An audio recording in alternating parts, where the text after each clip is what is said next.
13th round with your main man, Kenny Caraway. Shout out to my people over at Meister Watches. Ryan, the whole crew. Shout out to my man Jovan as well, doing what he does. And yeah, we had some fights over the weekend. I mean, Mangia, Berlanga. Oh my goodness. We'll talk about that later in the week because really those guys weren't that interesting. They weren't impressive. I want to talk about the Hall of Fame, and specifically, I want to talk about Floyd Mayweather Jr. going into the Hall of Fame this weekend. And there was an interesting thread on Twitter about his career and just the evolution of Floyd and the things that he went through.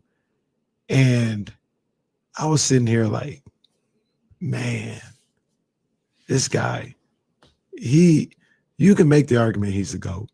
You really could. Now, detractors all the time would say he's not the GOAT. And I remember when I did this during the pandemic, I had the greatest of all time list, and I started in 1960. Whenever Ali Frazier won that's when I started, because Ray Robinson, an unbelievable fighter, one of the greatest of all times. I didn't see him.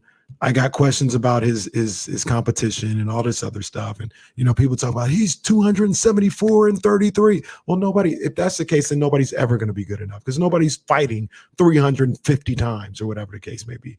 So out of respect, I decided to just move that to the side and say that's a different era. I'm not saying nothing about that era.